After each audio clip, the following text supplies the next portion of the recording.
Welcome to our session today. We're going to explore the role of universities in a values economy. I think there's a lot of crossover and topics that we touched on in the keynote earlier, and we're going to explore some of those now in this session.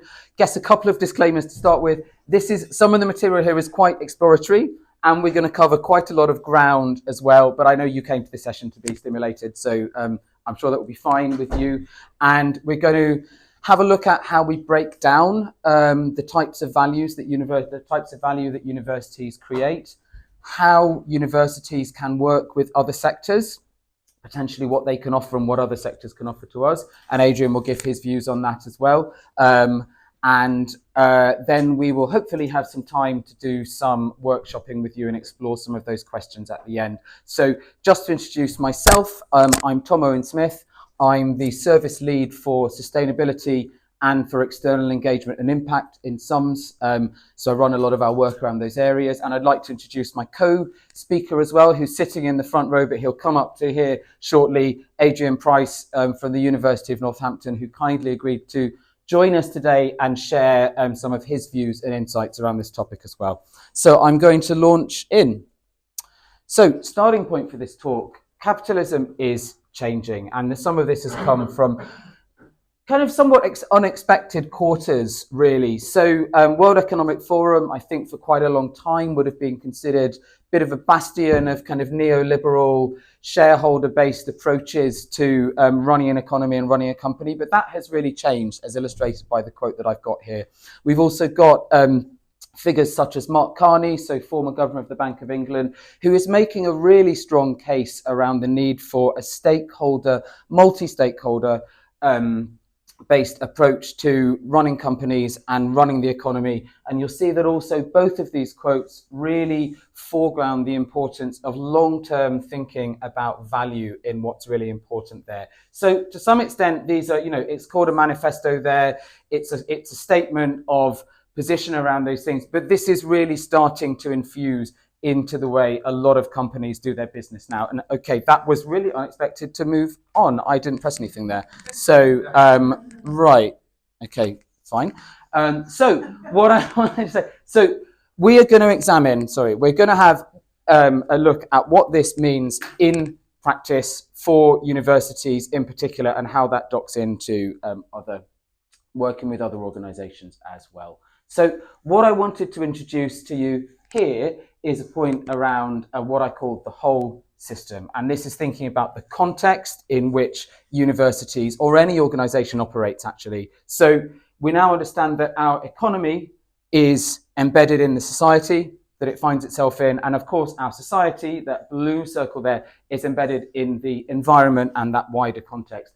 Some of the text might be a little bit small on here, but I hope that you might be able to see here each of these spheres, so the economy and the society and the environment, they all hold value. So that could be in various forms: money, assets, skills, biodiversity. Some of this value is priced, but some of it's really not priced. And some of it's very, very difficult or maybe even impossible to price. So I'll just give you a couple of examples there. So traditionally, a lot of the ecosystem services that the environment provides, and is very often provided for free to the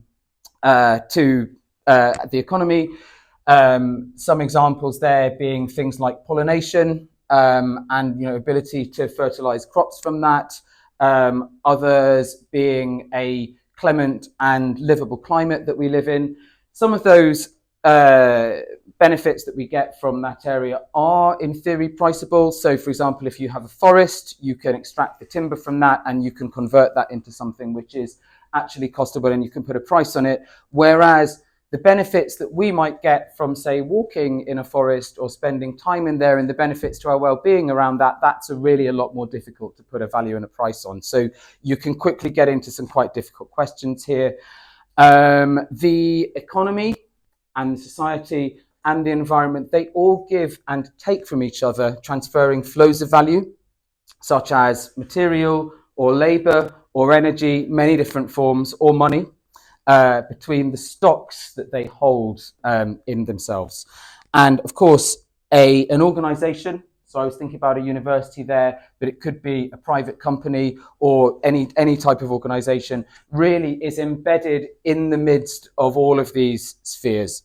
And we're going to think now about, again, breaking down the types of value that we're talking about into some further categories and how we can think about those. So I'm going to use what's called the capitals model for working through this. And some of these points I think will be quite intuitive, actually. This is an approach which was set out in the integrated reporting framework about 10 years ago, and it's been adopted increasingly, and was firstly used for best-in-class sustainability reporting, but this is increasingly, in fact, becoming part of mandatory disclosures and statutory reporting in various jurisdictions around the world. So the European Union has been a leader on this, and the UK is also really looking at bringing this into its statutory reporting expectations for large companies. So this stuff really is happening now. This is theoretical. It started as something theoretical, but it is coming into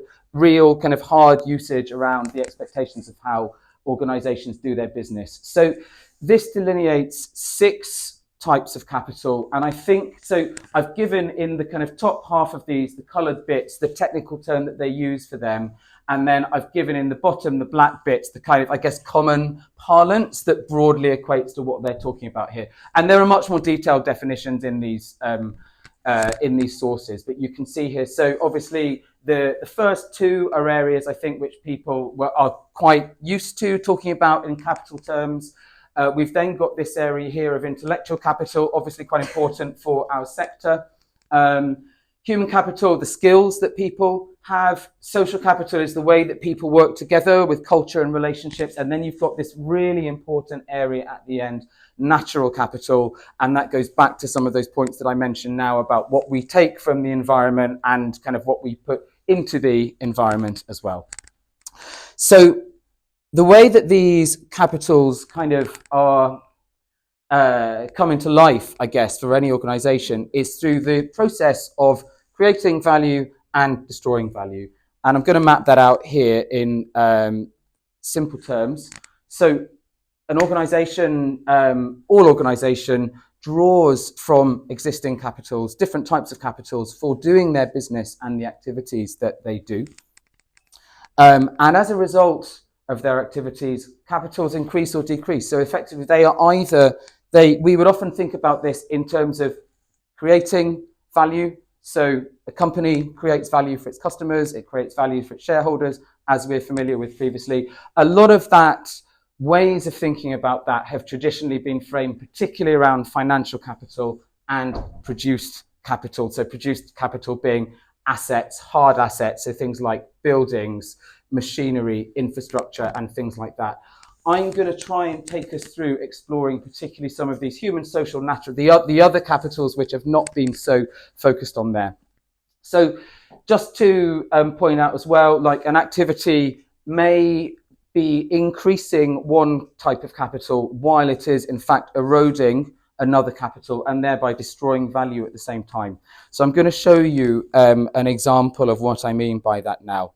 So if we look at global trends of value creation and value destruction, this first graph here that I've got, this is around financial capital. And you can see a pretty steady rise around that with a bit of a dip after 2008, but it has kind of risen fairly steadily towards 2015. So the amount of total wealth that exists in the world has been going up for all of this period quite rapidly. While that has been happening, we can also get a sense of what happens with some of the other capitals at the same time. And I'm just going to show you some work which has looked at that. This is from the Cambridge Institute for Sustainability Leadership and some of their work around looking at risks and risks related to nature. So you'll see over this period, it is a little bit of a different timeline along the bottom there, but you really see that very steep upward track of produced capital. So we've been using money and investment to create and build things, leading to a much larger amount of hard assets.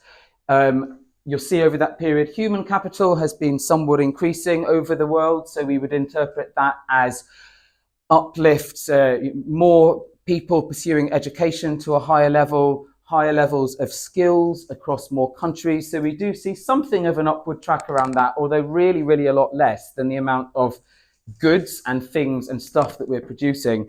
And you also see on here that really the big loser in this piece is the natural capital there. And particularly if that had been starting in about 1950 or 1960, you would have seen a really, I don't know why it's doing that again, you would have seen a really, really major fall to something about 70% drop of the vitality and the abundance of nature compared to what it was about 60 or 70 years ago. So the broad track essentially is that we are using and extracting and really destroying natural capital to make money and create stuff that may or may have certain degrees of utility for us. The question next, I think, is where is this taking us? And of course, people would be really familiar with this data, that we're now probably about 1 degree, maybe a bit more than 1 degree Celsius of global temperature rise from above pre-industrial levels. So that climate change kind of discourse, I think, has become quite familiar now in the public eye, particularly over the last couple of years. But climate change is actually just one of 9 areas of kind of really important ecological and environmental systems in the world. So it's the so-called planetary boundaries, which if we cross these boundaries, we really put ourselves at great risk, particularly over longer term timelines. And this has been mapped out. A lot of work around this has been done at the Stockholm Resilience Centre. And you'll see there that, in fact, on 6 out of 9 of those planetary boundaries, we are exceeding them in the way that we currently are running our economy and our ways of living on the planet. At the same time, inequality increases. Human development has actually stalled since about before the pandemic, I think. And so the relationship that we had been seeing for quite a few decades, where, okay, at least environmental destruction came alongside rises in human development, that is not guaranteed either. So we've really got quite a lot of problems that we face. So this calls for a shared mission, and this is expressed in literature like the UN Sustainable Development Goals, the Paris Agreement. I'm sure that people are familiar with all of these, around how we set as a world, actually, at the international level, goals that will keep us within a safe operating space in environmental terms, whilst raising our levels of human development and basic requirements as humans for good living. And all of this literature is really clear that all sectors of the economy need to contribute towards creating this sustainable future together. So that's what Mariana Mazzucato refers to as the mission economy, and that is around these really key actors in the economy. So you'll see here government, finance, and business working together around how this mission can be achieved. And it's really quite challenging, of course. So wanted to think about how universities fit into this picture. And I think that we'll be touching on some similar ground to the keynote that we had just now. So how do universities work with value? What does value really mean for what universities do? So I'm going to now try and explore that. So really quite different from a lot of this thinking which has been done for the private sector. And universities are kind of outliers in here in a few ways. So firstly, universities have assets. You know, they do have money. They've also got hard assets, but they don't have market valuations in the same way that a private firm does. Universities, of course, they need to make margin, they need to make profit, actually, in order to invest for their future, but they're not profit-making organizations. That is not the goal of a university. and all of that is reinvested back into the institution itself. Thirdly, universities really produce a lot of intellectual capital, but most of that, I think, is not in the form of IP. And then the final point that I wanted to pull out here is that universities don't operate in a market, or some people have attempted to make that the case, but it's not a true market. It's never really going to be. But they do create value in many forms, and I'm going to explore some of those now. And as I said, I think this is exploratory thinking, so I'm really keen to get feedback from the group, and if you think that this works or doesn't work, and I'll give you some kind of talking and thinking points around that a little bit later on.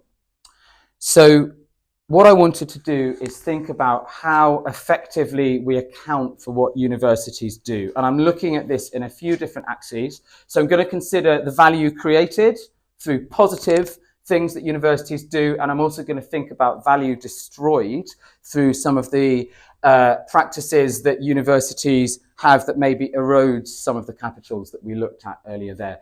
And I'm going to try and consider these in terms of monetary value, so things that's easy to put a price on, and non-monetary value, so things which are really more difficult to put a price on. You may be able to do it if you take some kind of assumptions, notional based approach, and there's a big debate around whether pricing is always useful or helpful in terms of the types of thinking it creates or not. So that's why I've created this separation here. And I'm going to look at this across three main areas of universities' work. So the first one is around education. And you'll see here that I've put in here my thinking about the kind of really broad buckets of activity, value, etc., under the monetary and non-monetary related to education. Then I'm going to think about the same question with research and the types of value that are created or destroyed through what university does in its research area. And I'm also going to think about the operations of universities. You might notice here that some of this text is in bold, some of it is in italics and stuff like that. That is why I've been working with this. This is my attempt to think about, are we able to account for this well at present? Yes or not? And so broadly, bold is yes, I think we kind of do account for that. We have methods to do that at present. And then the italic ones are areas where I think we're really not very good at understanding or calculating the value that's associated with those types of activities. And there might be some in the middle. I think these ones here, non-monetary impact, I think we've got some sense of that, but really we could improve those methods.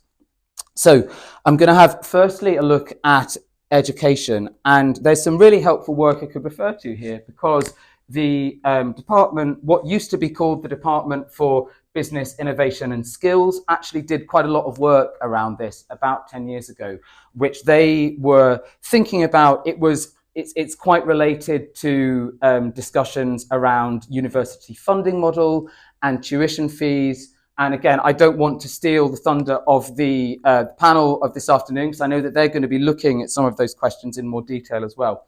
But broadly, what this work did is it pulled out what have been demonstrated to be the benefits of having a university degree on two different axes. So for individuals on the bottom half, and for broader society on the top half. And what they've called on here, market-related benefits, you could have said economic or financial, and then on this side, non-market related, so non-financial elements on that side. So grouping these here, on the right-hand side, we've got benefits which relate to that human capital element. So down here, kind of individuals, the improved skills that they have as individuals, which give them individual benefits. But of course, at the aggregate level, with more individuals who have got a high level of skills, etc., you get a more productive and you get a more dynamic economy. So you get kind of benefits at the whole society level up there. On the other side, the non-financial side, this is more related to individual well-being down here. So a lot of indicators that essentially people are more fulfilled, people have better health, people tend to have high levels of happiness if they've experienced that level of education. And then the greater overall social benefits that you get at the aggregate level on the top there. So broadly around human development. So of these areas here, I think there's some areas that I'm thinking primarily about the UK here and the kind of policy discourses which drive a lot of these conversations in our country. So I think down here in the bottom right, a lot of the policy discourse is around individual benefits to people who have been to university. So that's what a lot of the talk, the graduate premium, costing of tuition fees, value for money, that is really focused on those individual financial benefits down there. So we've got fair sight of that. Those points at the aggregate societal level and what I might call the overall benefits collectively, you could call it public good, that we get from having a highly educated workforce, which are capable of doing skilled, complex jobs, which are capable of running complex institutions, which are capable of, high levels of innovation in the economy. I would say, we've got some sense of the returns, the tax returns that come back to the government from its funding of university education, but we really don't have a strong means of accounting for those public goods at present. So I've labelled that kind of partially accounted for there. And then I would say really everything on this side of the human development and well-being side, we're very poor at understanding the value that is created by those areas. And I would say also there, some of these things, you might make an argument and saying, look, that's not something that should be costed actually, and you can't always put a price on everything. Should you attempt to do that? And that is very much a live debate. But I think it's also helpful to acknowledge from the fact that we're coming from a place where, because these things were not costed, they've never really been factored into the kind of policy discourse in a decision relevant way around what universities do. So that's firstly the education area. I then wanted to go into look at research. I've split this up into what I think is all right accounted for on this side, and the other side, which is really quite murky, what we have at present. So first, we've got direct economic impacts of research, and we have got accounting for that because that often tends to be based on actually just how much money was spent on it. This is from some work that the Russell Group commissioned about the impacts of their research, and actually the sum that they've got there, it's total of about 5 or so billion, I think. That's just how much was spent on it and how much was funded. So it's what you get in, it's what you get out there.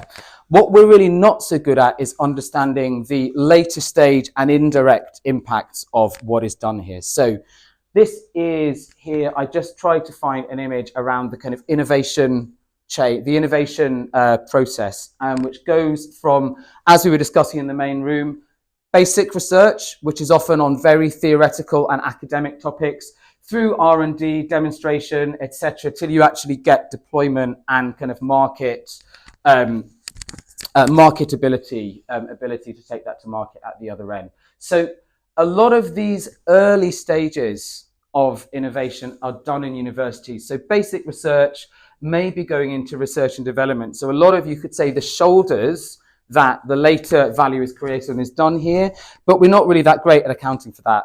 So that may go, the number of different spillovers and different innovations that might happen from here, we're just not very good at kind of tracking those and understanding how they come out. Likewise, we're not really good at thinking about unintended consequences. So the term GRIMPACT has been coined around that, and that's when you have actually negative impacts that come from university research. And I could just give an example of something around that. Maybe, we've been having quite a lot of conversations around artificial intelligence and the negative impacts that might have around destroying jobs, which really destroys human capital. It destroys people's actually kind of basis that they can make a living. So just wanted to give you an example of that there. And then there is work around the non-monetary impacts of research. Of course, the research excellence framework has got to focus on that, and that is part of, it's got the impact case studies, but at the aggregate level and bringing an ordering framework of the value of that, again, I would say we're in quite nascent stages of doing that. The last area I wanted to look at is university operations. And in terms of what is quite well accounted for here, we've got the economic impact. So again, it's the same, it's an economic consultancy that does a lot of this work. And they've done work on the impact, the economic impact of universities.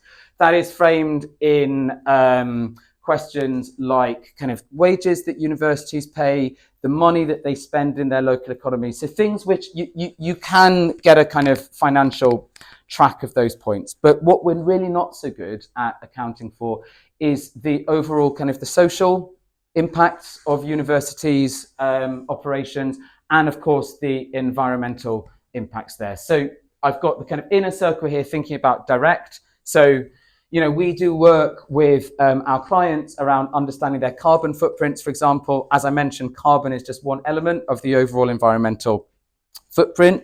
So you've got those direct areas which you might be able to account for, but the further kind of out you get, your value chain, what the people in your value chain are doing, that becomes really indirect and complex. Again, you will have questions about whether you would ever be able to fully account for all of this stuff and whether that would get diminishing returns at a certain point. But at present, I think we really do not have enough of a sense of those things to understand the overall picture. So now I've taken you through those three areas, I wanted to put this into what I've called a working ledger to understand the value that universities create or destroy through their education research and their operations. So education-wise, really creating a lot of value there. Some of that is fairly accounted for, not all of it. I can't think of ways in which universities are destroying or decreasing value through their education activities. Research-wise, again, a lot of value is created and it's variable how well we account for it. There can be these unintended impacts of research as well, and currently we don't have the best way of tracking that to understand how value is destroyed. Maybe we never will. Operational impacts, and I think this is a big one here. So there's really generally very positive value created in the kind of economic and social spheres by universities, but the environmental impacts of what we do are only really just beginning to be understood. So I mentioned the carbon point. If you attempt to do a full investigation of the full environmental impacts of what a university is doing, that becomes really complex, and there is no settled method of doing that at present. So broadly, positive economic impact, positive social impact, environmental impacts, really a lot of kind of negative impact on the overall piece there.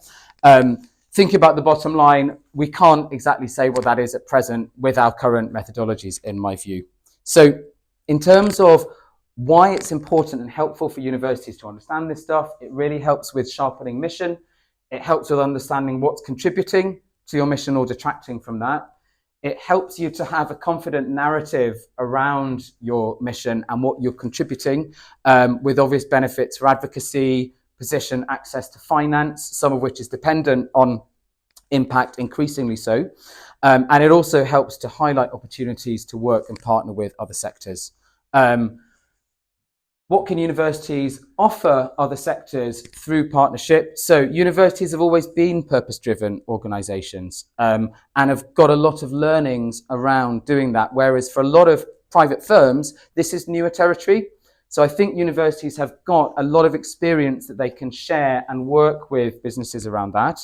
Universities are used to having multiple drivers of success. Traditionally, in a lot of private companies, there was essentially one denominator of that. That's the financial bottom line. Now there's multiple. How do you juggle and balance those different drivers? That can be complex.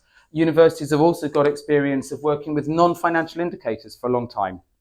And a lot of the value that universities create is available and used by the sectors as public goods. And that's something which I think we really are not very good at understanding at present. I will skip over the question that I was going to ask the group now because I've got an eye on the clock, but I'll hopefully still have time that we can discuss some of this shortly. In terms of what other sectors can offer to universities, again, there's a lot of opportunities here, I think. So reach and connectivity to a wider range of stakeholder groups and opportunities to scale. Also leveraging finance and sharing risk, and potentially deploying innovative practice inside the organization itself, because as we know, universities sometimes can be extremely innovative, but we're not always as innovative as we might be across the whole piece.